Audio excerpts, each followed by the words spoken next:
You're welcome in YouTube channel Math Point with Seven Sir। तो मैं पहला दिया है 43 पे 29,503 में 5 के स्थानीय मान तथा 32,071 में 7 के अंकित मान में अंतर है। यानी 5 जो 29,503 दिया है उसमें 5 की प्लेस वैल्यू ठीक है, और 32,071 में जो 7 दिया है उसकी फेस वैल्यू में डिफरेंस पूछा गया है। तो इसमें हम 5 का प्लेस वैल्यू निकालेंगे 5, ठीक है। ये इकाई सैकड़े पे है तो 500 हो जाएगा, ठीक है। और फेस वैल्यू जो होता है अंकित मान, वो संख्या स्वयं होती है, वो अंक स्वयं होता है। तो 7 का फेस वैल्यू कितना होगा, 7 ही हो जाएगा। तो 7 इसमें से सब्ट्रैक्ट यानी डिफरेंस पूछा गया है तो घटा लेंगे, यानी 493 इसका आंसर होगा।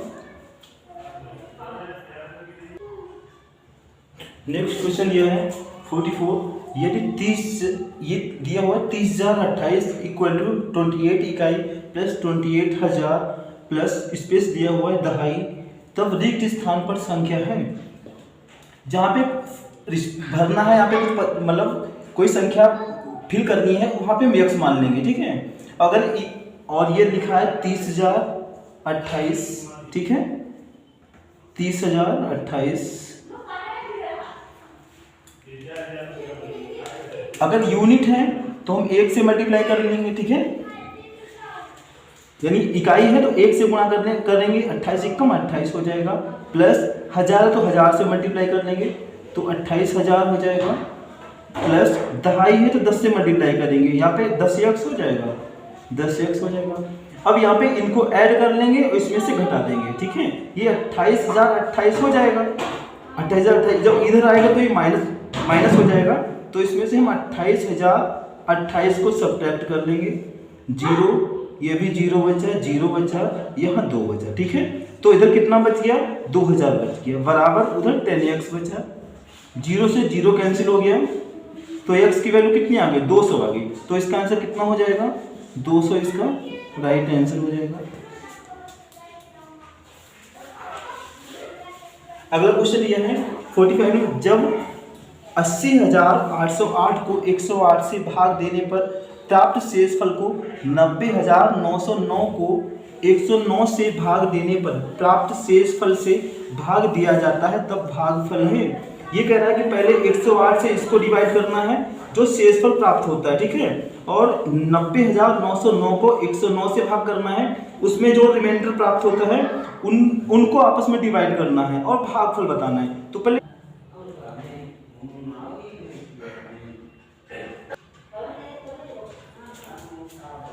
हाँ, तो पहले 108 से हम इसे भाग करेंगे, 108 से हम 80,808 को डिवाइड करेंगे, तो 7 बार जाएगा, 7 8 56 और 7 एकम 7, 8 में 6 गया, 2 बचेगा, यहाँ बचा 10 में से 5 गया, 5 बचेगा, ठीक है, ऊपर से 0 उतार लिया।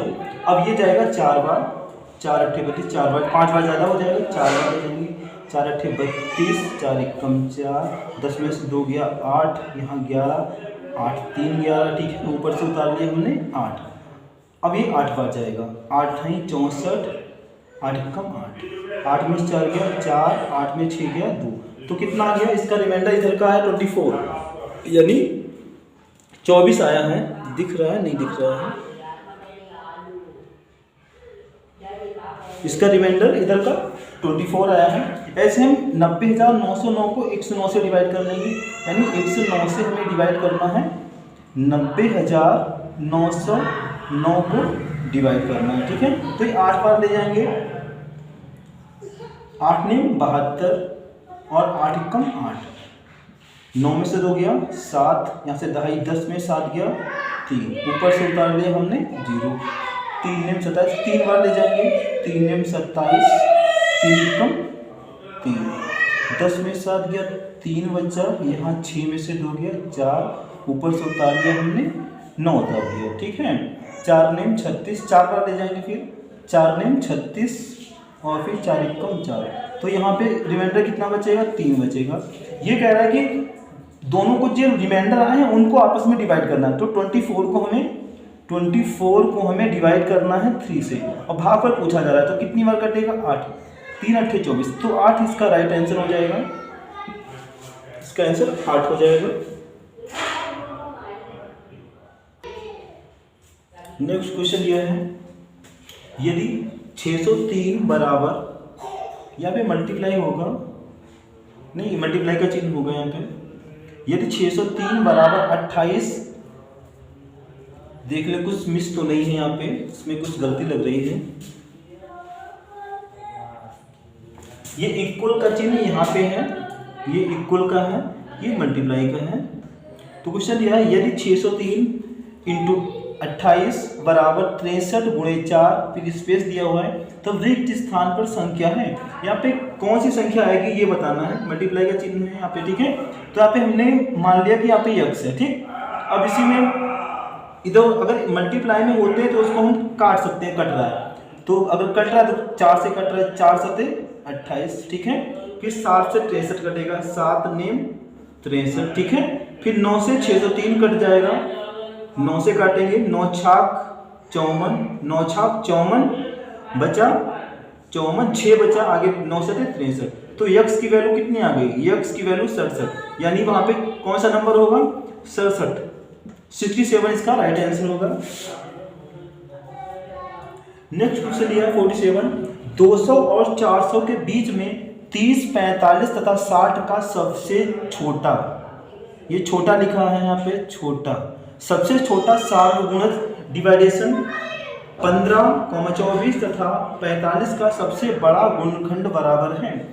तो आपको पिछले वीडियो में बता चुके हैं कि अगर सबसे छोटा सार्वगुणक पूछा जा रहा है तो सबसे छोटा सार्वगुणक मतलब आपको एलसीएम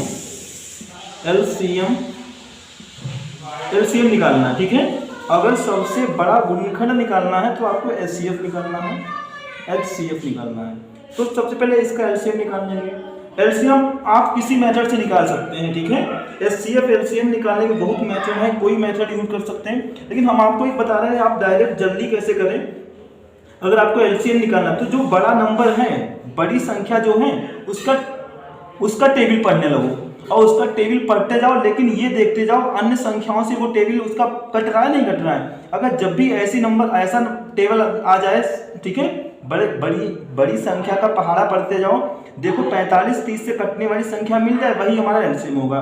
60 कम 60 होता है, लेकिन 60 45 से नहीं कटता, 60 दूनी 120 45 से नहीं कटता, 30 से कटता लेकिन 45 से नहीं कटता।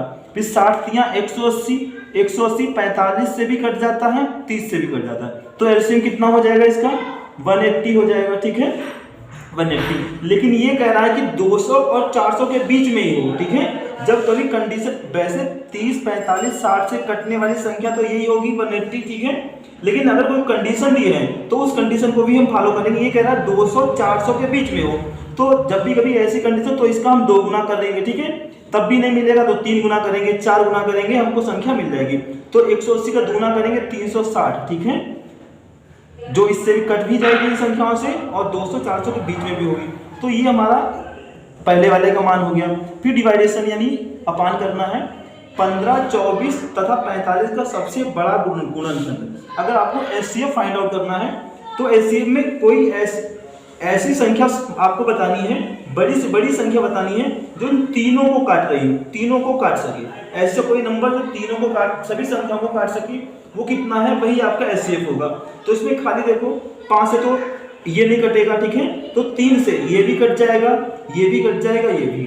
3 से बड़ी कोई ऐसी नंबर ऐसी संख्या नहीं है जो तीनों को काट पाए। तो एचसीएफ कितना हो जाएगा 3 हो जाएगा, ठीक है। अब 3 से इसको काटेंगे, 3 कम 3 दूनी 6, तो 120 इसका आंसर हो जाएगा।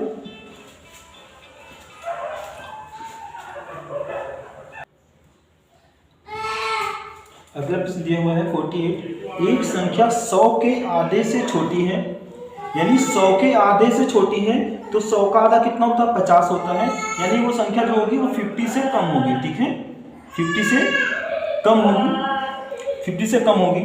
और ये कह रहे हैं 4 दहाई और 5 दहाई के बीच में है, ठीक है, तो 50 से कम होगी। और कह रहा है कि इकाई का अंक दहाई के अंक से 1 कम है, यदि अंकों का योग 7 है तो अंकों का गुणनफल होगा।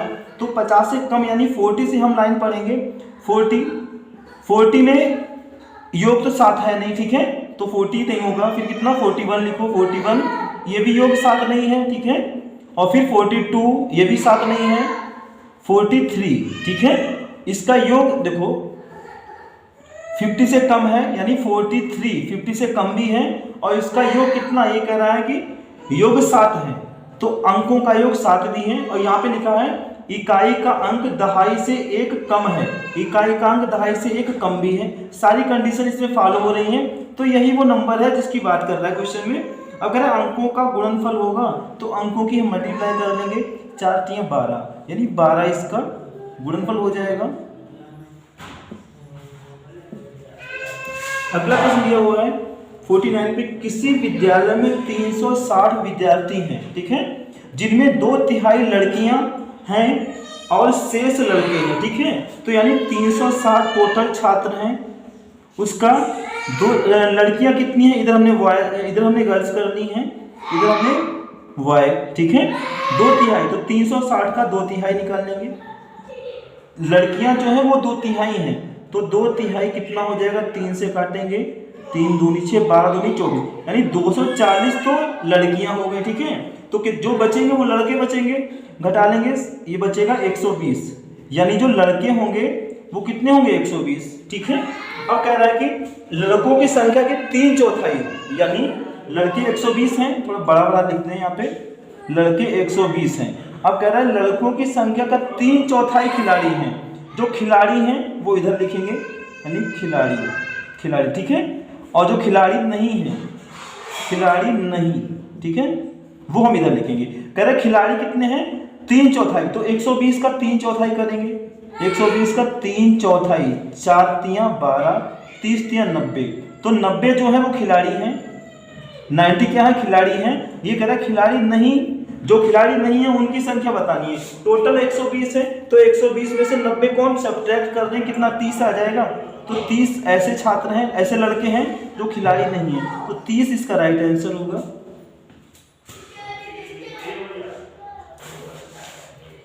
क्वेश्चन नंबर 50 दिया हुआ है, हरीश ने एक स्कूटर 49,553 में खरीदा, उसने 8,076 रुपये नगद भुगतान किया तथा शेष रकम 37 बराबर किस्तों पर देने को राजी हुआ। प्रत्येक किस्त की राशि है, यानी स्कूटर का जो क्रय मूल्य है, जो मतलब रेट है वो 49,553 है, ठीक है। उसमें से उसने नगद जो खरीदा है उस टाइम 8,076 रुपये तुरंत दे दिए, तो कितना रुपये उसको देने को रह गया वो निकालने के पहले। 49,553 का स्कूटर था, लेकिन उसने जो अदा किया है वो 8,076 रुपये अदा किया, ठीक है। जो शेष रह गया वो पहले निकाल लेंगे। 13 में 6 गया, 7 बचेगा, यहाँ पे 4 हो गया, 14 में 7 गया, 7 4 हो गया, 9 में 8 गया, 1 यहाँ पे 4, ठीक है। तो इतने रुपए उस पर बाकी रह गए, 7 13 3 7 14 15 5 4 1 5 8 1 9 10, ठीक है, इतने बाकी रहे। अब ये रुपए उसने काम 37 बराबर किस्तों में अदा करेंगे, तो प्रत्येक किस्त का मान निकाल क्या करेंगे, 37 से इसको हम डिवाइड कर देंगे, 37 से हम भाग कर लेंगे 41,477 को डिवाइड करेंगे, हमें प्रत्येक किस्त की वैल्यू आ जाएगी। तो पहले इक्कम ले जाएंगे, 37 7 4 के 4 बचेगा, 4 उतारेंगे, फिर इक्कम, ऊपर से 7 उतारेंगे, फिर दूनी 2 7 14 के 4 2 3 6 हुए 7, 3 बचेगा, ऊपर से 7, फिर 37 इक्कम 37। तो कितना प्रत्येक किस्त कितनी आ जाएगी, 1121 रुपए की प्रत्येक किस्त पड़ेगी उसे। प्रत्येक किस्त का मान 1121 रुपये होगा।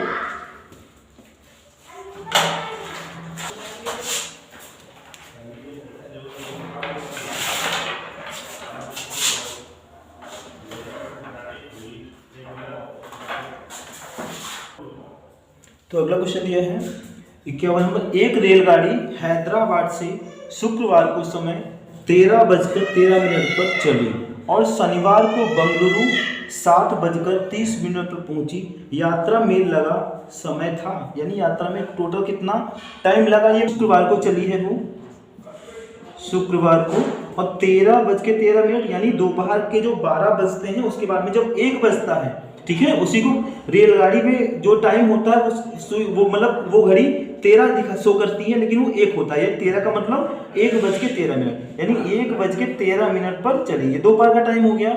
और पहुंची कब है? वो सैटरडे को यानी शनिवार को 7:30, ये सुबह का टाइम है, ठीक है, 7 बजे है ना, तो 7:30 पे पहुंची। अब यहाँ से यहाँ ये दोपहर का टाइम है, यहाँ से लेके यहाँ तक 12 कितनी बार बजा होगा आपको ये ध्यान रखना है। दोपहर का ये है टाइम शुक्रवार का, फिर शुक्रवार का रात का 12 बजा होगा, ठीक है, फिर शनिवार आया होगा ना, तो 12 एक बार आया है ना, तो 12 इसमें जोड़ देंगे। अगर 12 2 बार आता तो 12 24 में ऐड करते, तो 12 एक बार, तो 12 7 जोड़ लेंगे हम। ये 1:30 नहीं है, कितना है? 1:13 है यहाँ पे, ये 1:13 है, ठीक है, तो 12 7 कितना हो जाएगा? 19 हो जाएगा। 19 और 30 इसमें हमने 12 ऐड कर दिया। अब शुरुआत का जो टाइम है वो हम उसमें से सब्ट्रैक्ट कर देंगे, हमारा आंसर आ जाएगा। एक 15 है कि 13 है? यहाँ पे प्रश्न में कुछ मिस तो नहीं है? अच्छा, यहाँ पे 15 दिया हुआ है, ये 15 दिया हुआ है, ये 15 है यहाँ पे, तो मिस्टेक हो गई थी लिखने में। ये कितना है? 1:15, इसमें से ये घटाना है, ठीक है, तो 30 में से 15 जाएगा, 15 बचेगा, 19 में से 1 जाएगा, 18 बचेगा, यानी 18 घंटे 15 मिनट, 18 घंटे 15 मिनट यात्रा में कुल समय लगा। यही आंसर हो जाएगा। 52 क्वेश्चन नंबर 52 दिया है, 15 दिनों में मिनटों की संख्या निम्न में किस के सेकेंडों के बराबर है, ठीक है। जो ऑप्शन में दिए हैं, ऑप्शन में अगर घंटे दिए हैं तो घंटों से आपको डिवाइड करना है, घंटे के सेकंड बना लेंगे हम, ठीक है। पहले आप ये समझो, 15 दिनों के मिनट हैं तो 15 दिनों के मिनट बनाएंगे। 15 दिन में, एक दिन में पहले घंटे बनाएंगे फिर मिनट बनाएंगे। एक दिन में 24 घंटे होते हैं तो 24 से मल्टीप्लाई किए, ये हमारे 15 दिन के घंटे आ गए। अब एक घंटे में 60 मिनट होते हैं तो 60 से जब मल्टीप्लाई करेंगे ये हमारे मिनट बन गए, यानी 15 दिनों में ये मिनट बन गए, ठीक है। अब ऑप्शन में अगर हमारा दिन दिया है तो एक दिन के सेकंड लिखेंगे अपन में, किसके सेकंड ही है ना। अगर ऑप्शन में घंटे दिए हैं तो एक घंटे के सेकंड लिखेंगे। ऑप्शन में सारे घंटे दिए हैं तो घंटे के सेकंड, यानी एक घंटे में कितने, पहले मिनट बनाएंगे, एक घंटे में कितने मिनट? 60 मिनट, ठीक है। और मिनट से सेकंड बनाने के लिए क्या करते हैं? 60 से मल्टीप्लाई ही तो करते हैं। अब हम काट लेंगे इसे, 60 से 60 कट गया, 15 चक्कू 60, 4 छंग 24, तो कितना आंसर हो जाएगा? 6 घंटे। 6 घंटे इसका आंसर। कभी कभी इस प्रकार के प्रश्नों में ऑप्शन में दिया होता है कि दिन दिए हो, दिन अगर दिए हो, मान लो सप्ताह दिए हो तो सप्ताह के सेकंड बनाएंगे अपन में, लेकिन घंटे दिए थे इसलिए घंटे के हमने सेकंड बना लिए। तो आई होप इतना तो आपको समझ में आ गया होगा। तो अगला क्वेश्चन दिया है 53 नंबर, संतरे के 15 लीटर 286 मिलीलीटर जूस को गाजर के 19 लीटर 714 मीटर जूस में मिलाया जाता है, ठीक है। ये देखो, इनके ml सभी के बना लेंगे हम। 1 लीटर में 1000 ml होते हैं तो 15 लीटर में 15000 हो जाएंगे, तो 15286 ये, यानी 15286 ml यानी मिलीलीटर गाजर का जूस है, ठीक है। उसमें मिलीलीटर संतरे का जूस है, संतरे का जूस ये हो गया। इसमें 19 लीटर यानी 19714 मिलीलीटर यानी 19714 ml ये गाजर का जूस ऐड कर दिया गया, मिला दिया गया। ऐड कर देंगे 6 4 10, 8 1 9 1 10, 7 2 9 1 10, 9 5 14 1 15, 9 5 14, 15 की 5, 8 1 3, यानी 35000 ml टोटल बना है, ठीक है। ये जूस हुआ। इसमें से 12 लीटर 750 मिलीलीटर जूस प्रयोग में, इसमें से खर्च कर लिया गया 12 लीटर और 750 मिलीलीटर खर्च कर लिया गया, यानी 12750 ml 12750 ml प्रयोग कर लिया गया। कितना बचा? 10 में से 5 गया 5, 9 में 7 गया 2, यहाँ बचा 4 में से 2 गया 2, यहाँ पे ये बचा 3 में से गया 2, यानी 22250 ml इतना बचा हुआ है। अब इसको बोतलों में भरना है, ठीक है। तो बोतलों की संख्या, जब भी कभी आपको संख्या पूछी जाए तो टोटल वैल्यू होती है वो ऊपर लिखते हैं, यानी टोटल कितना रह गया है? 22250 ml रह गया, ठीक है। बटे एक बोतल में जितना आता है वो अपान में रखेंगे। एक बोतल में कितना आता है? 250 ml ही तो आता है, ठीक है। तो 0 से 0 कैंसिल हो गया, 25 अट्ठे 200, 200 निकल गया, 22 बचा, आगे 5 है, 225 हो गया, 25 नेमा 225, तो 89 बोतल यानी 89 बोतलें, 89 बोतलों में ये सारा जूस आ जाएगा। यही इसका राइट आंसर होगा। इसके बाद में अगला क्वेश्चन आपको कराने जाने 54 आप बिल्कुल बेसिक है, आप आसानी से लगा सकते हैं, उसको अपने आप लगाएं। और अगला क्वेश्चन 55 है, साबुन की टिकिया का आकार 7 semi into 5 semi into 2.5 semi है, ठीक है। यानी साबुन की टिकिया की माप दे रखी है, दो पेटियों में जिनकी माप, पेटी की माप है 56 सेमी इंटू 0.4 मीटर इंटू 0.25 मीटर है। साबुन की टिकियों की अधिकतम संख्या जो पैक हो सकती है। जब भी कभी आपसे संख्या पूछी जाए, ठीक है, तो क्या करेंगे, जो बड़ी चीज है उसका आयतन ऊपर रखेंगे, अपान में छोटी चीज है उसका आयतन बटे में लिखेंगे, ठीक है। तो यहाँ पे 2 पेटी हैं तो 2 लिख लेंगे, ठीक है। अगर 1 पेटी होती तो हम 1 ही लिखते, 2 लिखने की आवश्यकता, लेकिन 2 पेटी 2 लगा लेंगे, ठीक है। तो इसका पेटी का आयतन क्या हो जाएगा, माप यानी L into B into H कितना है, 56 सेमी है, ठीक है। लेकिन ये ध्यान रखना, ये मान सेंटीमीटर में है और ये मीटर में है दोनों, तो मीटर को भी हम 100 से मल्टीप्लाई करके हम सेमी में चेंज कर लेंगे, मात्रक सेम होने चाहिए, नहीं तो हमारा आंसर रॉन्ग हो जाएगा। फिर दिया है 0.4, ये मीटर है तो इसको 100 से मल्टीप्लाई करके हमने सेंटीमीटर में चेंज कर लिया, और मल्टीप्लाई में फिर है 0.25, ये भी मीटर में है, इसको भी हम 100 से मल्टीप्लाई करेंगे और सेमी में चेंज कर लेंगे, डिवाइड बाई, और अपान में हो जाएगा एक टिकिया का आयतन, यानी टिकिया की माप है 7 सेमी इंटू 5 सेमी है और 2.5 सेमी, ठीक है। और दशमलव बराबर स्थान पे कर लेंगे, ऊपर 1 2 3 स्थान पे है तो नीचे 2 जीरो लगा के हम इनको भी 1 2 3 स्थान बना लिए, ठीक है। अब पॉइंट हट गया, बराबर स्थान पर होते हैं तो दशमलव हट जाता है, 0 से 0 कैंसिल हो गया, 25 से 25 कट गया, 5 से काटेंगे 5 दूनी 10, 0, 7 से काटेंगे 7 अट्ठे 56। अब सभी की मल्टीप्लाई कर लेंगे, 4 दूनी 8, 8 दूनी 16, 16 अट्ठे 128, यानी एक जीरो और लगेगा, तो 1280 इसका आंसर हो जाएगा। तो टिकियों की अधिकतम संख्या कितनी होगी, 1280।